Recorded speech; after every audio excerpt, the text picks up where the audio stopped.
Hi there, it's Dale Beaumont here from Get Published TV. I'm really excited today because this is episode 50, the big 50. So make sure you watch very carefully. We've got a whole bunch of videos, 50 in fact. So if you're just new to Get Published TV, go back and watch some of the other ones. Otherwise, keep watching now because you're about to see a great interview with myself and best-selling author Catherine DeVyre. So thank you so much for everyone that supported us to get to the big 50 and look forward to seeing you in just a few moments' time.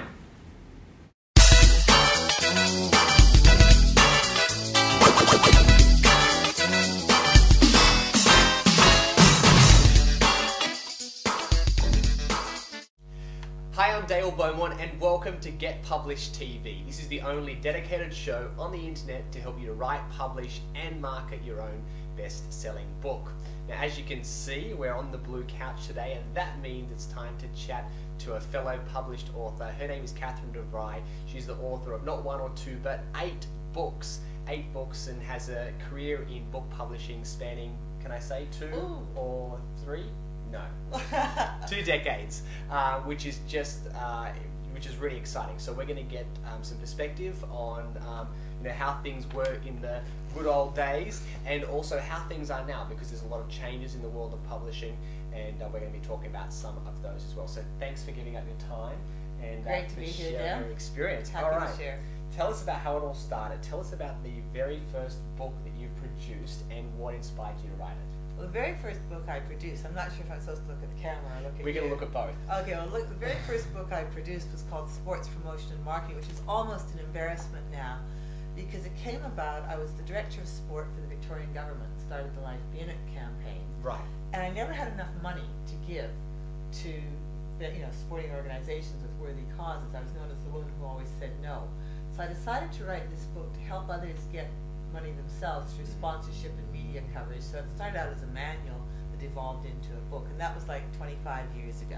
So wow. And the book is almost an embarrassment today with the growth in sports marketing and promotion. It's not even available at the moment, but you just sort of look back, it was $5.95 for a hard copy book.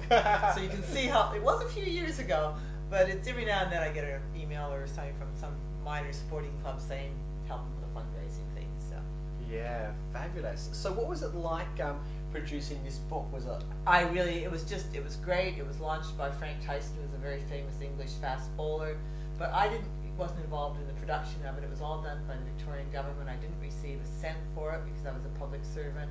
Wow. And it was just great to be at the launch and having a book out. But I mean, there was no marketing, there was no distribution plan, there was nothing. It was just, and then I forgot about it. I didn't write another book for probably another 10 years. So.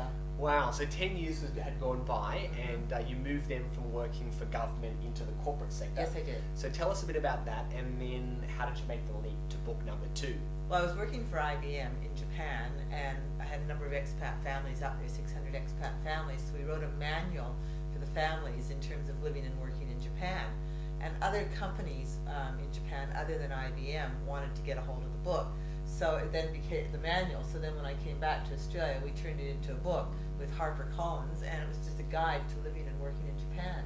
Again, I had no expectations of selling it. I had no expectations of marketing it. I did absolutely nothing for sales or marketing. I just wrote the book and gave it to a publisher, and I got 6 free copies of the book, and I thought, that's great. I think I might have got a small amount of money. I guess I got something. But I just did it. Again, it was to help others help themselves, which is my mission statement with my speaking business. So. Now, HarperCollins is a very big name in the publishing arena, so a lot of people listening were thinking, how did you get your book published by HarperCollins? Well, in those days, you didn't even have internet or emails. So basically, I looked at other books around that were published that were of a similar genre in a bookstore, and I sent off manuscripts, like this thick of a manuscript, which cost a fortune to print and send out in those days, killed a million trees, sorry, and sent it off to about 5 or 6 publishers, and got inquiries back from a couple and that were interested. So that's what you had to do. You had to actually print out the whole manuscript with a formal proposal letter. Now you can send sample chapters, and certainly most publishers accept things by email these days. Fantastic. So I didn't have an agent. I just went to a bookstore, looked at similar books, looked at who was publishing them, got the name of in the acknowledgements sector. It's always a great idea. You can get the name of who the actual person working on the book Big tip, might so be. keep listening, big tip. So rather than say Dear HarperCollins, you could say Dear Joe Blow at HarperCollins. I noticed you published a book on, for example, China. I've written one on Japan. I thought it may also be of interest to you. So that's a good tip, whether it's on travel, whether it's on customer service, whether it's on raising babies or whatever. Find similar books in that category in the bookstore, look at the acknowledgement sector, and then target that publisher. So you were very fresh when this book came out. What were a couple of the learning experiences that you had, or a few of the tips that you picked up? Well, I was still working full time for IBM, so I published a book. Great. It was like saying, like, there was no law. I don't think there was a launch or anything. It was just like, oh great, I got another $1,000. I can't remember even what it was, but I just had, I've got a book. Yeah. So I didn't do anything. There were no tips because I didn't do anything to promote it. It sold, I think, about 8,000 copies. 8,000 copies is a pretty big number. So. I was disappointed that it only sold in Australia and not in Japan, because it was actually really written for the expat community. So I guess a learning experience I got out of it was to try and do a little bit more research before you go to the effort of writing a book, maybe. Great. So this was around for a couple of years. Yes, it was. And then eventually, did you buy the rights back? I bought the rights back from HarperCollins, but I haven't done anything with it. Right. And because it doesn't really fit with what I speak on corporately. But they also then offered me, I think they were, I forget, 500 books I was able to buy back at $2 a book or something like that. So I got the books at a very good price.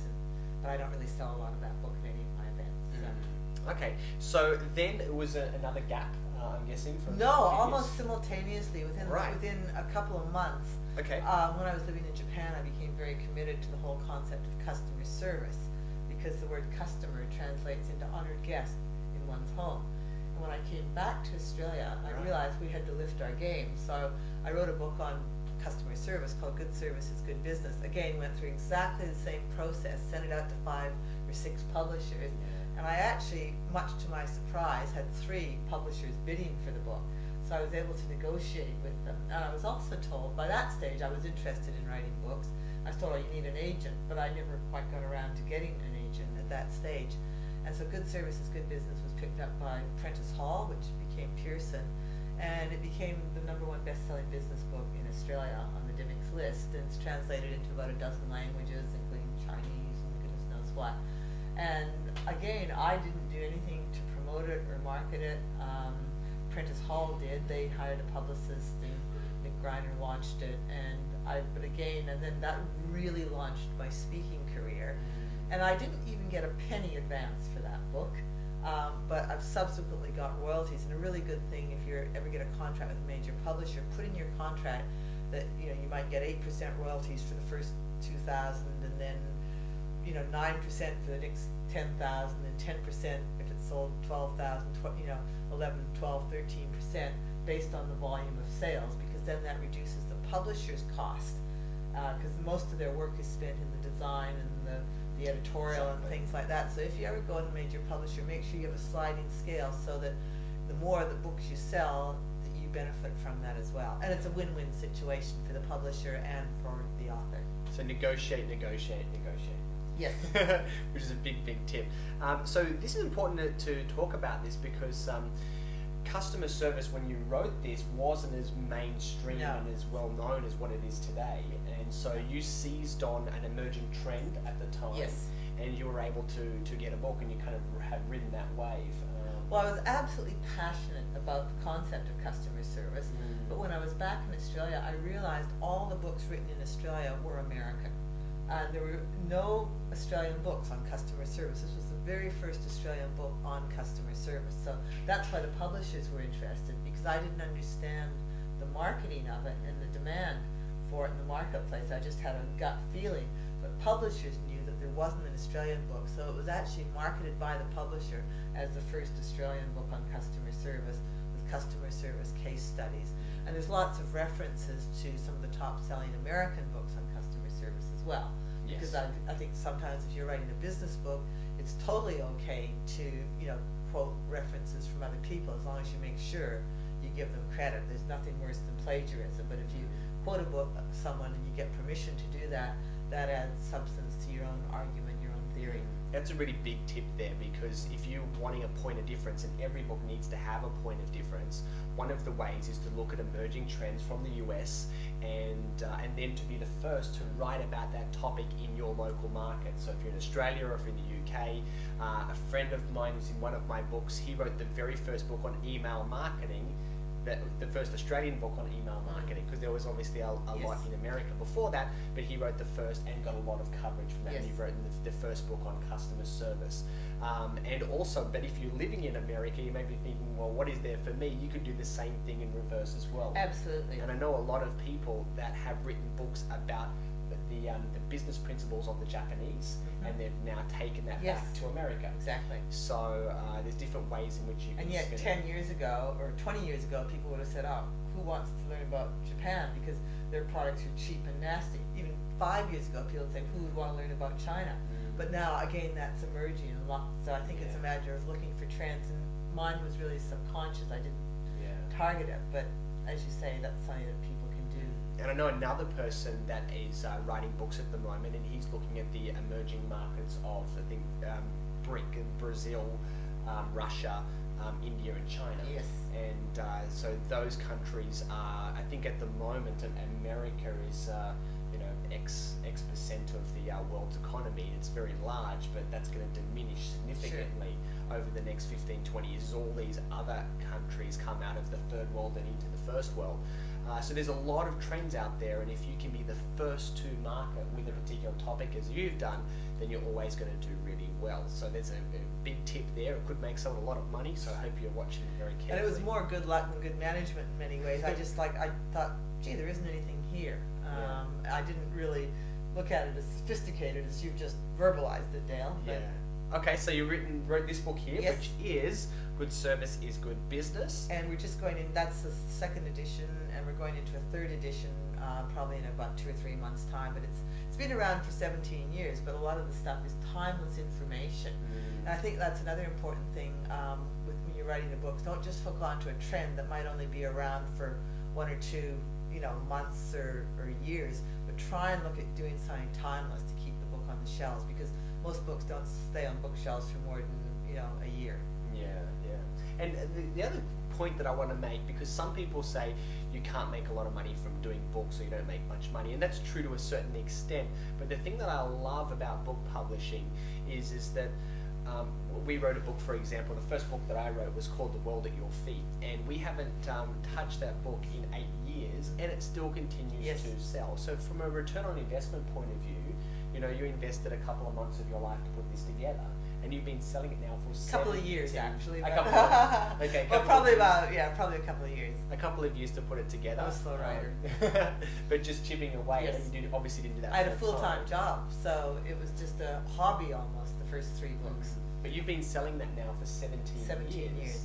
And so as far as a return on investment is concerned over the long journey, there can be some great returns from book publishing. All right, let's go through this list here, and then we're going to get into some of your tips.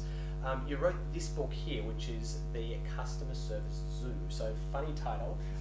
Well, sometimes there's a zoo out there.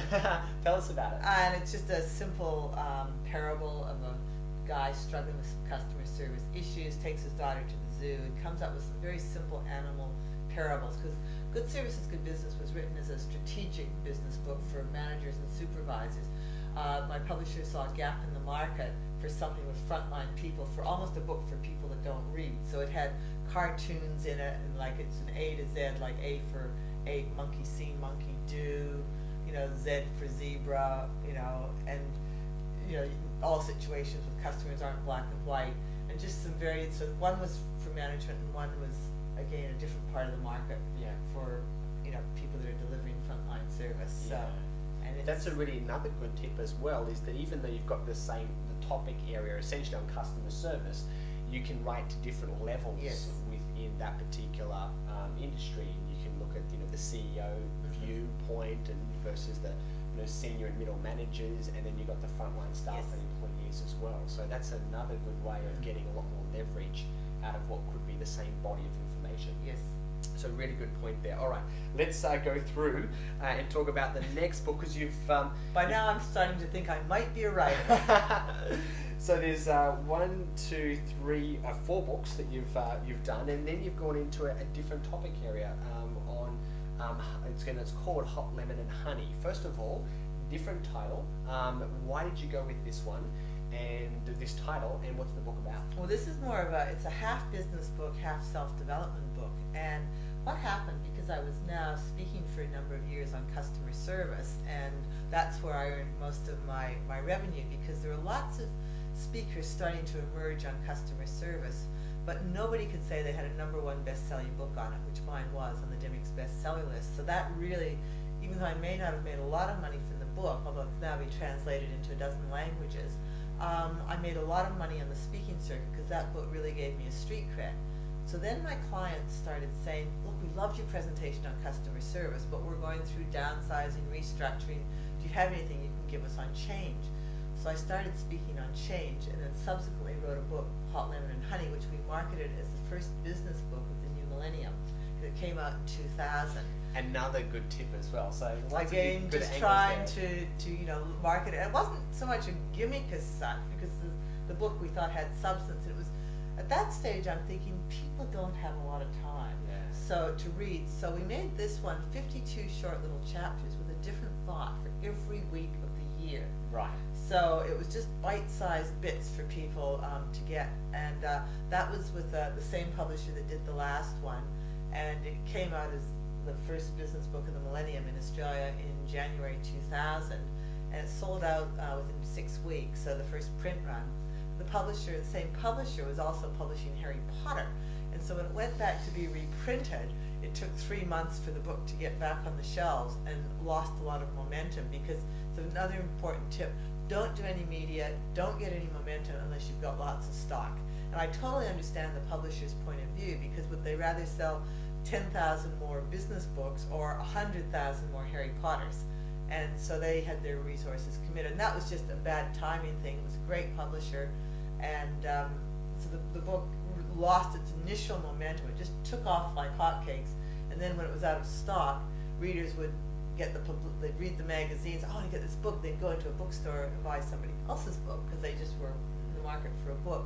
So always make sure that you don't do any publicity until you've got the books in the bookstores and you've got the momentum ready, because you don't want to create demand if you don't have the supply. That's brilliant. And that other tip, just to pick up on as well, that this book was the first business book of the millennium in Australia. If you can be the first to do something with regards to your book, then you're almost certain to get some good publicity. Like just 2 days ago on our morning show in Australia, there was a guy who wrote the first novel on Twitter. Oh, right. So if you can write the first book underwater, or you can do just come up with something where you can be the first person to you've written a book, but you've been the first person to do it in a different or unusual way. So think about that as a tip. There are probably lots of opportunities out there. So this book then, and also the title, Hot Lemon and Honey. Talk to us a bit about that. Well, that title came about, I think it was initially called the subtitle is Reflections for Success in Times of Change.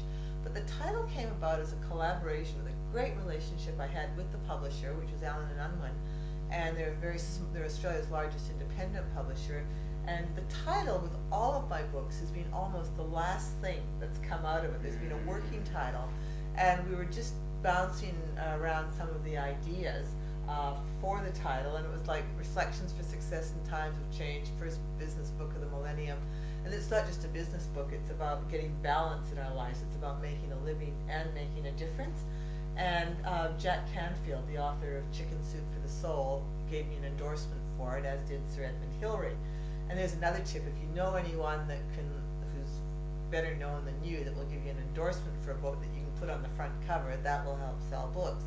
And so one of the young women working in the publisher, we were bouncing ideas around, brainstorming. She said, what about Hot Lemon and Honey? It's sort of like Chicken Soup for the Soul. And we went, that's it, because like hot lemon and honey soothes your throat. There's a great story in there about hot lemon and honey, but also Hot Lemon and Honey, the book, is meant to soothe your spirit and your mind and get that balance in your working life. So again, being of service not just to your customers, but service to your colleagues, in service to your community, in service to yourself. Absolutely. And another big tip, again, just want to highlight that about getting high-profile people to endorse your book.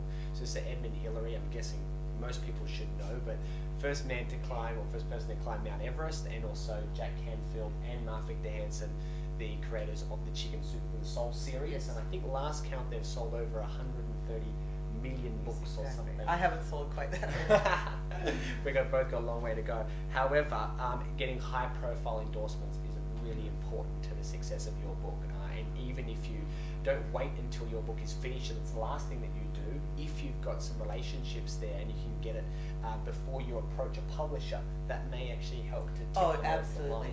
line. I actually got one endorsement before and one after, and I was just so honored when Sir Edmund Hillary endorsed it. I just couldn't have even believed it. But actually, I donate royalties from that book to the Himalayan Trust, because as well as being the first man on Everest, he was the most humble man you could ever meet, and he established 26 schools and hospitals in Nepal. So that first foot he put on Everest allowed him to do a heck of a lot of good. So he's an amazing man. Now let's talk about now your most successful book to date, and it's also the smallest. The smallest, and took the shortest time to write. Yeah, amazing. And it's called Hope Happens. Now if you're wondering why I'm holding up two versions here, it's because this one here is the Australian version, and it was also published in the US as well. Yes. Yep, so this is the US version of the book, so there's probably a lot of things that we can talk about here. I didn't bring in translations of all the other books because I didn't really want to bring a box. No, that's okay. So tell us about, you said it was the shortest to write. Yes. How long did it take you to do, and how did it come together? How Hope Happens started, we all remember where we were on 9/11, and I was the keynote speaker at the World Airline Conference in Brisbane with 1,600 delegates from around the world. The topic was, we can't control change, just our attitude towards change. You can imagine the mood at the conference. And I was at the airport on my way back, and my phone went off. It was a friend to say her mother had passed away of cancer that day. And even though she was a very compassionate person, that was a much bigger tragedy to her than thousands of strangers on the other side of the world. So I've kept a diary every night since I was 16 of inspirational quotes that got me through really, really tough times. Wow. So I started writing a letter to my friend with some inspiring quotes that got me through tough times. And it turned into this book called Hope Happens. And in Australia, we've got a very quaint saying called shift happens, but sometimes we don't put the F in it. Right. So shift happens, and so hope happens is the opposite of bad stuff happening. And so it turned into kind of the letter kind of morphed into a book. And I approached my publishers and said, look, I've got this great idea for a book, and they went, yeah. And because actually one of my books came out in the States the week of 9/11, so of Good Service is Good Business, so it didn't make it in the States at all. And so my publisher said, no, not really interested. And I realized that even if they were, it would take about 9 to 12 months for that book to get onto the shelves, and I wanted it to be out there right away. So I decided to self-publish, my first venture into self-publishing. It's really important. So all these books have been through Major publishers. You know, Simon & Schuster, HarperCollins, Allen & Unwin, Prentice Hall, Pearson, major international publishers. So you chose to self-publish. I chose to self-publish, and my agent said, nobody will ever take you seriously in publishing again if you self-publish. You know, you'll just be a joke. I said, you know what? I'm going to take the chance. And I decided that I didn't want my book to look like some self-published books. Dale does you do a great job in terms of yours aren't self-published, but people can choose to opt in and buy them. And there's some fabulous self-published books out there, but many self-published books look like not so great because they skimp on editorial, they skimp on design, they skimp on the paper quality. They're full of typing errors. They just look self-published. So I didn't want, because my reputation is everything, and one of the reasons I write books is to leave a legacy. So I didn't want some lousy book being my legacy in terms of the packaging. So I approached a few publishers that I'd worked with. I said, who do you use for cover design? Who's the best person for editing your book? You know, who do you use for printing? So I wasn't going to get the local print shop down the road to print the book if they didn't have the proper glue, so all the pages fell out when you opened them. And I'd seen a lot of self-published books like that. And when it came time to do the cover, I got a great editor, and you have to pay. Don't, whatever you do, don't get your auntie who's an English teacher to edit your book. Get a proper book editor. It's worth the money if you're really serious about it. And then again with book design, unless you've got a friend that specializes in that sort of area, and do lots of, if you're self-publishing, talk to people like Dale who know, talk to other people who've done that so you don't make mistakes, because I guarantee you do make mistakes in self-publishing. And I tried to minimize those mistakes by talking to people who had published in the so-called real publishing world before. And to buy an artwork for cover of a book, I knew it had to have a really great cover. So, and it was about $1,000 to $1,500 to buy the artwork for the book. So I sent it to the book designer, and I've taken photos, so I've traveled a lot. And I said, look, if you can use any of these and save me $1,000, great. But if I want you to be really honest with me, if they're not good enough, you've got authority to go out and buy the cover work. And so she phoned me back a couple of days later, and she said, do you have any other photos? And I went, oh, they weren't good enough, huh? She said, no, we'd like to put I was initially just thinking of having text on every page. Yep. She came up with the idea, and in the inside of the book, you can see how there's a photo on every second page. And there's a photo from every continent on Earth that symbolizes the universal human spirit. Wow. And I've actually taken all of the photos. And so it was the designer, who was a professional book designer, that came up with that idea. I can't take the credit for that. And that really made a quirky little book into a really great book. And I can't take the credit for that, except I did have some photos, and she was able to make them look great. And we did it just in single color because I couldn't afford to publish in full color. Again, her suggestion, let's do in monotone. We chose blue. It was between blue or pink. But this book has now come out in a number of different places, and it's actually pink in one place. Right. In one of the editions in the United States is now pink.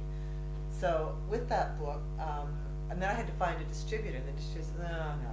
So I had all these copies of the book, and I thought, you know, if I never sell one copy, I will have copies to give to people who are having really tough times, because I think whether you've lost a loved one, you've lost your health, you've lost your wealth, but you should never lose hope. And the royalties from that go to the Cancer Council, because both my parents died of cancer when I was very young. So that's why I started keeping a diary of inspirational quotes, and so those kind of morphed their way into that. And I thought, you know, if I never sell them, I've got all these copies in my garage to give to people in hopeless situations, so be it. And but then I've learned a little bit about marketing of books from then. So I went to New York Book Fair, I went to the Frankfurt Book Fair, I took a stand that I shared with my agent, and first of all, sorry, backtrack, I had to find a distributor. Right. And I got Tower Distributors, who are now Gordon and Gotch, because there's been an amalgamation. And they were reluctant at first to take it on, but because I had a track record of other books, and we took it on, and I hired a publicist, professional publicist, first time I'd really done that. And we got great coverage on Good Morning Australia and Alan Jones, et cetera, et cetera. And then I went to take it internationally. And so how many copies did it sell here in Australia? In Australia, it sold over 30,000. Over 30,000. And we're only for those of you who aren't from Australia, we've only got 20 million people, so that's considered quite a lot in Australia. That's huge numbers. So I don't think, so I said to my agent, I don't think I'm going to be considered a laughing stock, and she agreed. And so we shared a table at Frankfurt, which is just huge, like it's like miles and miles of, big publishers. And we've got this tiny little table, and was able to sell the US rights to Simon & Schuster. And they then on-sold the rights to Hallmark, and it's a Hallmark book in the United States with a different cover. And that's why I actually like my cover better, but there you go. And it's sold, and it's actually now Hallmark's got 3 different covers. Right. On the same book. They've got the blue one, and they've got a pink one, and they've got different versions. So. Well, there's a few really good tips in there. First tip was, if you've always gone through a major publisher, not every book has to go through them. Self-publishing may be an option, and in your case, as you were sharing before, this has been your smallest book, the quickest to write, and self-published, and it's made you the most amount of money. The most amount of money for the amount of effort that I put in. For the amount of effort, okay. Yeah. So that's consider all options is the first thing, and the other thing was about getting a publicist, a dedicated publicist. Absolutely. And if you have the right message at the right time, it's worth its weight in gold. You can get a huge amount of exposure, and that can really help to drive sales. And the other thing was about getting your books overseas. And that's hard. And it's can very be difficult. expensive. Yeah.